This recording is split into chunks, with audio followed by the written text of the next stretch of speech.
अस्सलाम वालेकुम एस्पायरेंट्स, मैं हूँ माउस राज और आप देख रहे हो एग्ज़ाम पैन। अच्छा यार, एक तो टाइम बहुत ज़्यादा वक्त बाद मिला। इस किस्म की डेड बिज़ी रूटीन है कि उसमें से टाइम निकालना बिल्कुल नामुमकिनात में से है। और दूसरी चीज़ ये कि आप लोगों की रिक्वेस्ट तो काफ़ी सारे टॉपिक्स पे थी, जिस तरह वन पेपर हो गया, पैराग्राफ डेवलपमेंट हो गया, करंट अफेयर के काफ़ी सारे टॉपिक्स हो गए। तो उनमें से for the time being emergency तौर पे हम जिस टॉपिक को देख सकते हैं, वो टॉपिक है यार पैराग्राफ डेवलपमेंट। ठीक है, पैराग्राफ डेवलपमेंट हम लोगों ने क्यों सिलेक्ट किया? क्योंकि एक तो सबसे ज़्यादा जो रिक्वेस्ट थी, जो हमने अपने ग्रुप्स में पोल बनाया, उसमें आप लोगों ने पैराग्राफ डेवलपमेंट को सिलेक्ट किया। और नेचुरली भी बात यह है कि जिस वक्त देखो, आपने कॉम्पिटिटिव एग्ज़ाम्स में या तो एसेज लिखने हैं या तो आंसर्स लिखने हैं। आंसर्स आपने लिखने हैं कंपलसरी सब्जेक्ट्स के लिए या ऑप्शनल सब्जेक्ट्स के लिए। ठीक है, अब आप इनमें से कोई भी चीज़ लिखो, कोई भी राइटिंग करो या कोई किताब लिखो या कोई स्टोरी लिखो, उन तमाम चीज़ों की बुनियाद जो है वो एक पैराग्राफ है। जब तक आपको एक साउंड पैराग्राफ लिखना नहीं आता, उस वक्त तक तो आपकी राइटिंग किसी काम की भी नहीं है। उस वक्त तो आप राइटिंग कर ही नहीं सकते हो। और फिर पैराग्राफ लिखने के लिए भी आपको ग्रामेटिकल एग्रीमेंट्स और फिर बुनियाद की तरफ आना पड़ता है। वो एक अलग टॉपिक है। So today we would be discussing paragraph development in its detail. अच्छा, अब ये है कि अब ये पैराग्राफ डेवलपमेंट के ऊपर एक कंप्लीट सारी सीरीज़ में बनाने लगा हूँ, जिसमें हम लोग वन बाय वन देखेंगे कि पैराग्राफ को डेवलप कैसे किया जाता है। आज हम पैराग्राफ की बुनियाद देख लेंगे। ठीक है, जितनी जितनी चीज़ें मेरे माइंड में हैं, क्योंकि इस रूटीन में से टाइम निकला है कि यू कैन नॉट इमेजिन। तो जितनी जितनी चीज़ें मेरे माइंड में हैं, हम लोग बेसिक्स की देख लेते हैं। फिर जिस जिस तरह हम लोग आगे जाएंगे, होपफुली कि यहाँ से आगे में इंशाल्लाह आप लोगों के लिए मुसलसल वक्त निकालने की इंतहाई ज़्यादा मेरी कोशिश होगी। तो फिर वो चीज़ें मेरे माइंड में भी होंगी, तो फिर हम बड़ी खूबसूरती से उसको आगे लेकर चलेंगे। तो सबसे पहले तो आज हम लोग देखने लगे हैं कि एक पैराग्राफ की बुनियाद क्या होती है, पैराग्राफ को डिवेलप कैसे किया जाता है, पैराग्राफ का स्ट्रक्चर क्या होता है और पैराग्राफ की कैरेक्टरिस्टिक्स क्या होती हैं। और ये वो नहीं होगा जी कि ये कैरेक्टरिस्टिक्स हैं जी, यूनिटी फ़लाँ फ़लाँ फ़लाँ फ़लाँ फ़लाँ और उसको याद कर लो, नहीं। बल्कि मेरी कोशिश ये होगी कि मैं एक प्रैक्टिकली छोटा सा एक पैराग्राफ डेवलप करूँ और उसकी मदद से आपको समझा सकूँ कि यार इन तमाम चीज़ों की प्रैक्टिकल जो है वो हैसियत क्या है। तो सबसे पहले आपने बहुत सुना होगा जी कि एक पैराग्राफ जो है, अब ये मुझे नहीं याद यार, ना मुझे पता है कि ये किस ज़ुबान का लफ्ज़ है और इसका मतलब क्या है, ये तुम खुद देख लेना। अब देखो, सबसे पहले तो आपने बहुत सुना होगा कि एक पैराग्राफ जो है वो एक सिंगल आइडिया को लेके चलता है। ठीक है, तो बुनियादी तौर पे एक पैराग्राफ एक सिंगल आइडिया को लेके चलता है। अब एक सिंगल आइडिया को लेके चलने का मकसद या मतलब क्या है, वो भी आपको समझ आ जाएगा। उसके बाद जो इसकी दूसरी खासियत है, कम अज़ कम इसमें 5 सेंटेंसेस आपके पास होनी चाहिए। किस तरह होनी चाहिए, उनकी बाँट किस तरह होगी और 5 सेंटेंसेस का पैराग्राफ कैसे हो सकता है। याद रखो, ये जो तुम लोग शॉर्ट एसेज लिखते हो मिनिस्टेरियल कोटा के एसेज, मिनिस्टेरियल कोटा के लिए या बलूचिस्तान पब्लिक सर्विस कमीशन के लिए, कोऑपरेटिव सोसाइटीज़ के लिए, तो उसके लिए ये एक बड़ा ज़बरदस्त हिंट है आपके पास कि आप पैराग्राफ को छोटा करते करते करते कहाँ तक आ सकते हो, यहाँ तक आ सकते हो। उसमें बच्चों को लेंथ मैनेज करने में बड़ा इशू आ रहा होता है। तो ये एक बड़ा ज़बरदस्त टेक्निकल पॉइंट है उन लोगों के लिए जिन जो ज़रा सा इंटेलेक्चुअल है। ठीक है, अब ये देखो, एक तो आपके पास ये सिंगल आइडिया है, दूसरा इसके अंदर आपके पास कम से कम जो है वो 5 सेंटेंसेस होंगे ही होंगे। अच्छा, अब ये तो इसकी बिल्कुल एक बुनियाद आ गई। अब इसके बाद आपको पैराग्राफ डेवलप करने के लिए क्या पता होना चाहिए? आपको पैराग्राफ डेवलप करने के लिए पैराग्राफ की कैरेक्टरिस्टिक्स पता होनी चाहिए। कैरेक्टरिस्टिक्स आपको सारी पता है। कैरेक्टरिस्टिक्स क्या है जी? यूनिटी होनी चाहिए, कोहेरेंस होनी चाहिए, और आपके पास ऑर्डरिंग, वो जो क्रोनोलॉजिकल ऑर्डर होता है या फिर जो इवेंट वाइज सीक्वेंस होता है, वो आपके पास होना चाहिए। और उसके बाद आपका पैराग्राफ ग्रामेटिकली, ये सारी चीज़ें आपको पता है, साउंड होना चाहिए। अभी मैं प्रैक्टिकली करके बताता हूँ आपको। ग्रामेटिकली साउंड होने का क्या मतलब है? वैरायटी ऑफ सेंटेंसेस आपको यूज़ करनी चाहिए। इसका क्या मतलब है? इसमें कंपाउंड, कॉम्प्लेक्स, सिंपल सेंटेंसेस का बड़ा ज़बरदस्त किस्म का तोड़ जोड़ होना चाहिए। रिपीटिशन ऑफ वर्ड्स नहीं होनी चाहिए। पैरेललिज्म होना चाहिए। तमाम ग्रामेटिकल जो ढांचे हैं या उसूल हैं, आपको उनका ख्याल रखते हुए एक पैराग्राफ आपको लिखना चाहिए। तो सारी सीरीज़ में आपको इन तमाम चीज़ों का बखूबी अंदाज़ा हो जाएगा। फ़िलहाल हम लोगों की कोशिश है कि हम लोग प्रैक्टिकल एक पैराग्राफ की तरफ जाएँ जहाँ से आपको ये चीज़ें समझ आए। अब ये कैरेक्टरिस्टिक्स आपको कैसे समझ आएंगी? ठीक है, जब आपको पैराग्राफ का स्ट्रक्चर समझ आ जाएगा। ठीक है, अब देखो मिसाल के तौर पे ये आ गया भैया आपके पास पैराग्राफ का स्ट्रक्चर। सबसे पहले तो जो स्ट्रक्चर है वो भी आपको पता है, सारी चीज़ें आपको पता है, सिर्फ हम लोग आपको ज़रा सा हेल्प आउट करेंगे आपके कॉन्सेप्ट्स को क्लियर करने के लिए। देखो अब स्ट्रक्चर में क्या होता है, स्ट्रक्चर इसका भी बिल्कुल ऐसे की तरह है या दूसरे आंसर राइटिंग की तरह है। पैराग्राफ में क्या होगा, एक इंट्रोडक्शन होगा, बॉडी होगी, कंक्लूजन होगा। ऐसे में क्या होता है, एक इंट्रोडक्शन होता है, एक बॉडी होती है, एक कंक्लूजन होता है। आंसर राइटिंग में क्या होता है, एक इंट्रोडक्शन होता है, एक बॉडी होती है, एक कंक्लूजन होता है। किसी मूवी में क्या होता है, सबसे पहले एक इंट्रोडक्शन होता है, आप किरदारों से वाकिफ़ होते हो, फिर बॉडी होती है, फिर आपके पास एट द एंड जहाँ सिमरन जी ने अपनी ज़िंदगी होती है, कंक्लूजन होता है। तो इसी तरह दुनिया की कोई फॉर्म ऑफ कम्युनिकेशन भी है तो सबसे पहले उसमें इंट्रोडक्शन होता है, भले कोई वो डिबेट है या कुछ भी है। आपके पास सबसे पहले, भले आप किसी का रिश्ता मांगने जा रहे हो तो सबसे पहले तो आप खुद को जाके इंट्रोड्यूस करते हो, फिर उसके बाद आप अपने मकसद की तरफ आते हो कि भाई हम इसलिए आए हैं जी के फ़लाँ फ़लाँ फ़लाँ, ठीक है। फिर आप कंक्लूजन पे जाते हो जी के आप हमें रिश्ता दे दें और फ़लाँ तारीख हम लोग फाइनल कर लेते हैं। अच्छा, अब देखो जो पैराग्राफ का इंट्रोडक्शन है ना, उसका नाम होता है टॉपिक स्टेटमेंट, ठीक है। उसको कहते हैं टॉपिक स्टेटमेंट। फिर जो बॉडी है उसमें आ जाती हैं सपोर्टिंग डिटेल्स, और जो कंक्लूजन है, अब पैराग्राफ अब अगर इधर ऐसे होता तो कंक्लूजन एक पूरा पैराग्राफ होता। अब यहाँ पे सिर्फ एक पैराग्राफ है तो उसका कंक्लूजन क्या होगा, एक कंक्लूडिंग सेंटेंस होगा। फिर आगे इस सीरीज में आपको ये समझ आ जाएगी कि कंक्लूडिंग सेंटेंस लिखने के दो तरीकेकार हैं। एक तो आप कंक्लूडिंग सेंटेंस थीसिस स्टेटमेंट की तरफ दोबारा से फेंक सकते हो, या तो फिर इसको ब्रिज बना के आप अगले सेंटेंस के साथ जोड़ सकते हो। आपको ये भी समझ आ जाएगा कि अगले सेंटेंस के साथ भी जोड़ने के दो तरीके हैं।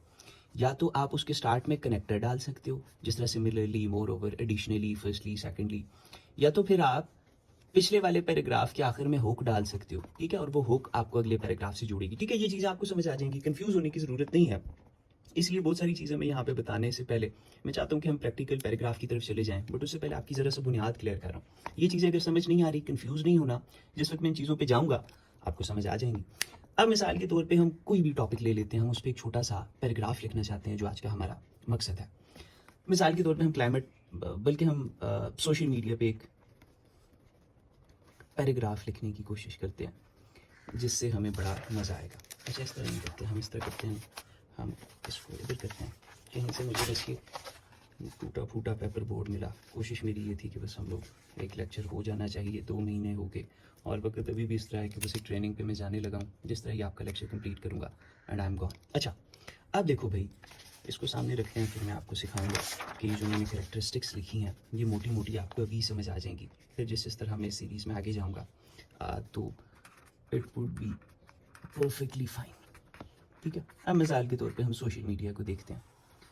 सोशल मीडिया पे हम एक बिल्कुल बुनियादी सा पैराग्राफ लिखते हैं जिसमें हम ये लिखना चाहते हैं कि यार कि सोशल मीडिया जो है वो हमें फ़ायदे दे रही है, ठीक है। तो सबसे पहले मैंने क्या कहा, सबसे पहले अपने माइंड में तुम बर्गर रखो।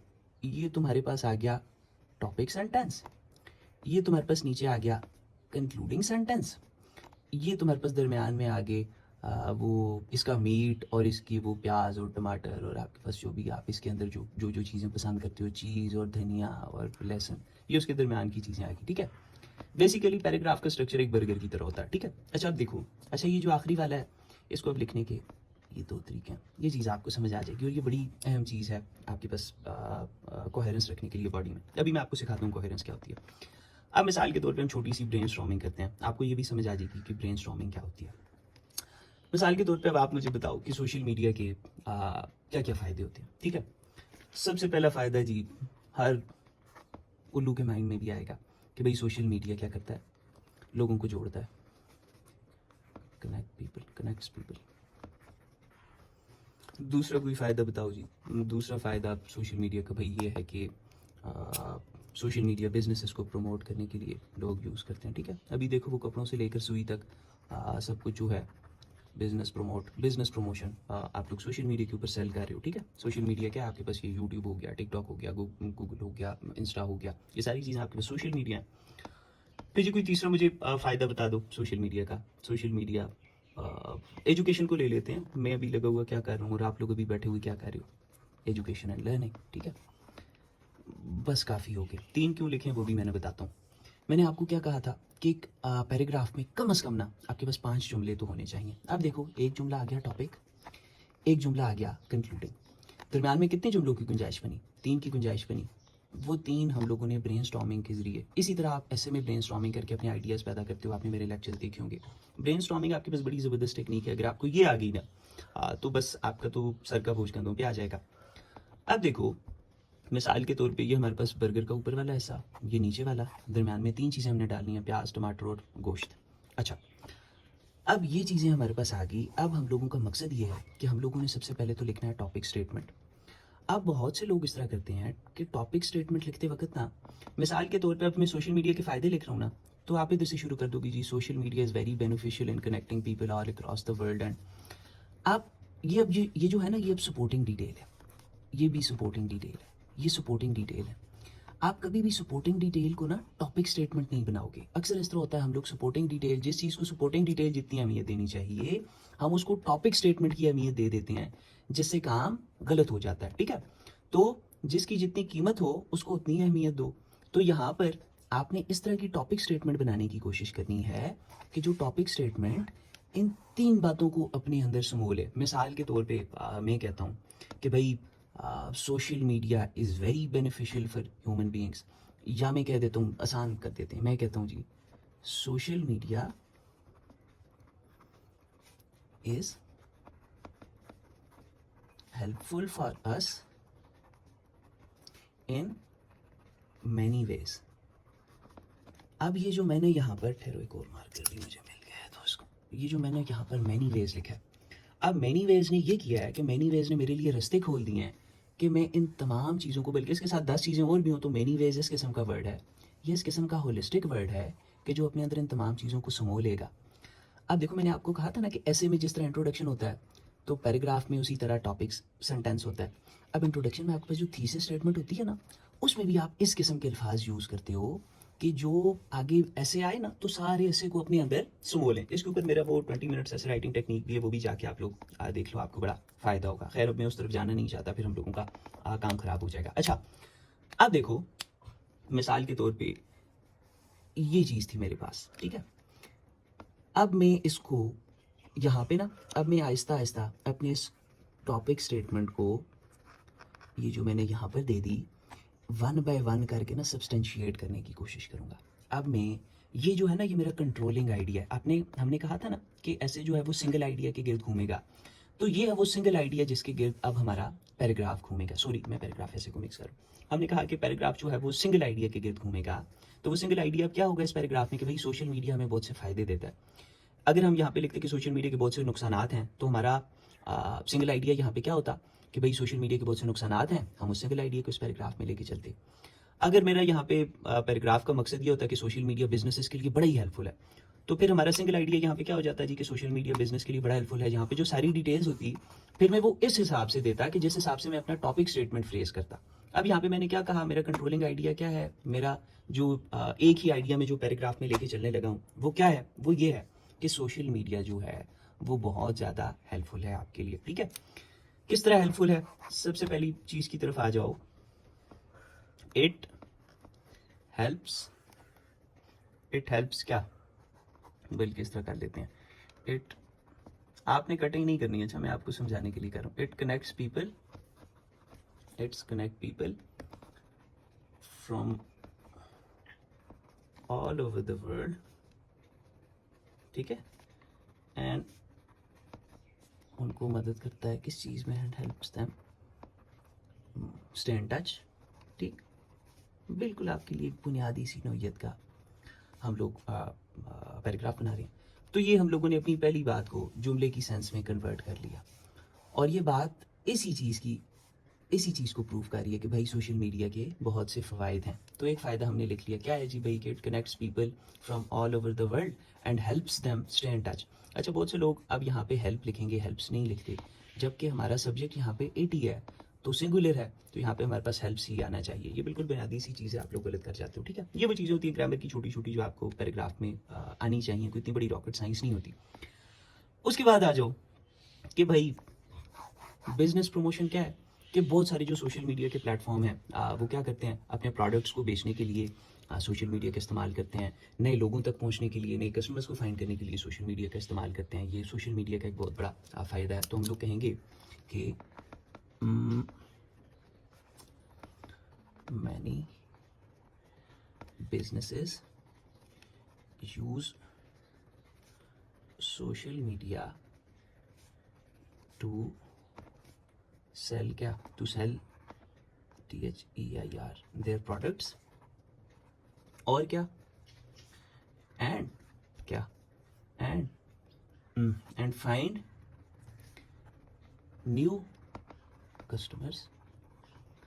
दूसरी बात मैंने कर दी। अब ये बात भी जो है मेरी टॉपिक स्टेटमेंट को प्रूव कर रही है, ठीक है। अब ये बुनियादी पैराग्राफ हम सीख जाएं, फिर हम CSS लेवल के पैराग्राफ्स की तरफ आएंगे। एक दफ़ा आप ये सीख के ना देखना, ऐसे में फिर किस किस्म के प्रोफेशनल पैराग्राफ्स निकालूंगा, फिर मैं आपको ट्रिक बताऊंगा। अब देखो, many businesses use social media to sell their products and find new customers. अब जी तीसरी चीज़ क्या है, एजुकेशन एंड लर्निंग है, ठीक है। अब देखो यहाँ पे ये सिर्फ टूटे टूटे आइडियाज़ थे, अब मैं इनको जोड़ जाड़ के पीस ऑफ राइटिंग में कन्वर्ट कर रहा हूँ, ठीक है। तो मैंने कह दिया जी कि ये लोगों को जोड़ता है all over the world and helps them stay in touch. बहुत सारे बिजनेसेस इसको यूज़ करते हैं अपने प्रोडक्ट्स बेचने के लिए और नए कस्टमर्स को फाइंड करने के लिए। और मैं कह देता हूँ कि सिमिलरली, ठीक है। फिर मैं आता हूँ सिमिलरली। अब मैं जोड़ जाड़ के ना लिखने की कोशिश कर रहा हूँ। मैं कह देता हूँ जी कि इट, अब ये क्या कर रहा है, आप स्टूडेंट लोग बैठे हुए, तो आपको ये क्या कर रहा है, ये सामने मैं एक लेक्चर बना रहा हूँ वीडियो की फॉर्म में, और आपको ये सीखने में उससे मदद कर रहा है। सो हम क्या कहेंगे, हम कहेंगे इट, बल्कि इस तरह कर लेते हैं, इट ऑल्सो हेल्प्स। ऑल्सो का मतलब ये है ना, ये ऑल्सो भी पीछे से जोड़ रहा है सारी बातों को, ऑल्सो मज़ीद, ये इसका मतलब है कि पहले भी कुछ बातें हो चुकी हैं। It also helps students learn through, किस किस प्लेटफॉर्म के थ्रू बच्चे सीख सकते हैं, learn through videos, pages and online classes. And क्या, ऑनलाइन क्लासेस, ठीक है। अब ये हमने ये भी कर दिया, ये भी कर दिया, ये भी कर दिया, दरम्यान में हमने सारी चीज़ें अपनी रख दी, ऊपर वाली डबल रोटी रख दी, दरम्यान वाली चीज़ें रख दी, कंक्लूडिंग सेंटेंस हम रखते हैं। हम कहते हैं जी कि therefore social media is beneficial for us, बल्कि beneficial for us in our daily lives, in our daily lives. अब देखो हमने क्या किया, अब मैं आपको बताता हूँ। अब मुझे यहाँ पे कोई हाईलाइटर मिल जाए तो फिर तो सबसे अच्छा हो जाए। अब देखो, सबसे पहले हमने लिखी एक, ये दिखता नहीं है ना यार, सबसे पहले हमने क्या किया, हमने दी एक टॉपिक स्टेटमेंट, और फिर ये देखो हम लोगों की लिखे कंक्लूडिंग सेंटेंस। एक है हमारा टॉपिक सेंटेंस, ये टॉपिक स्टेटमेंट, एक है हमारे पास कंक्लूडिंग सेंटेंस। उसके दरम्यान में हमने ये सारी चीज़ें रखी। अब ये चीज़ें रखते वक्त इन अल्फाज का इस्तेमाल क्या करता है, अब देखो चलो मैं आपको बताता हूँ। सबसे पहले वो किधर गए, ये सबसे पहली कैरेक्टरिस्टिक क्या थी भाई, यूनिटी। यूनिटी का मतलब ये होता है कि आप सिंगल आइडिया पे रहो। पैराग्राफ का कंट्रोलिंग आइडिया जो कहे, जो चीज़ आपका मकसद है बयान करना, आप अपने मकसद से ना हटो। तो सबसे पहले तो ये यूनिटी है।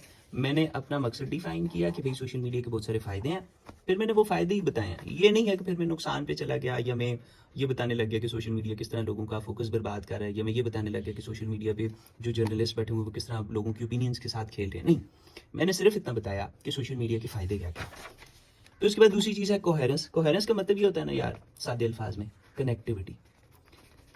अब यही कोहेरेंस आपने पूरे ऐसे में भी रखनी होती है, ऐसे में भी, आंसर में भी। अब पैराग्राफ में मैंने आपको कहा कि एक छोटा सा ऐसे है, तो इसमें भी आपको रखनी होगी। तो कोहेरेंस, कनेक्टिविटी का क्या मतलब है, सोशल मीडिया इसके साथ कैसे जुड़ा, अगले जुमले के साथ, इट के साथ, ये उसका प्रोनाउन आ गया। फिर उसके बाद देखो मैंने क्या जोड़ा, बिजनेसेस के बाद। फिर उसके बाद सिमिलरली लगा के मैंने इनको पिछले जुमले के साथ जोड़ा। उसके बाद मैंने देयरफॉर लगाया, therefore, in conclusion, to sum up. ये वो जुमले होते, ये वो कनेक्टर्स हैं जो हम हमेशा जो है वो बात को कंक्लूड करने के लिए कंक्लूडिंग सेंटेंसेस में यूज़ करते हैं। ये वो कनेक्टर्स हैं, additionally, similarly, what adds fuel to fire, what further substantiates the argument. ये वो चीज़ें होती हैं जो हम पैराग्राफ के दरमियान में डेवलपमेंट बनाने के लिए यूज़ करते हैं। तो इस तरह जो है वो हम लोग वन बाय वन करके कनेक्टिविटी रखते हैं। फिर कनेक्टिविटी रखने के लिए हम एक पैराग्राफ को दूसरे पैराग्राफ से जोड़ते होते हैं, ठीक है। वो हम ऐसे में जब कोहेरेंस रखना चाहते हैं ना, तो हम एक पैराग्राफ को दूसरे पैराग्राफ से जोड़ते हैं। इस पे मैंने वो 1.5 आवर्स का एक लेक्चर दिया हुआ है। आउट क्लास किस्म का लेक्चर। अगर आप एक पैराग्राफ को दूसरे से बांधना सीखना चाहते हो, उनकी डेवलपमेंट को जो है वो प्रैक्टिकली ऐसे के अंदर वो किस तरह काम करती है, अगर ये देखना चाहते हो तो आउट क्लास किस्म का लेक्चर है, वो भी जाके देख लो। उसका लिंक मैं दे दूंगा आपको डिस्क्रिप्शन में।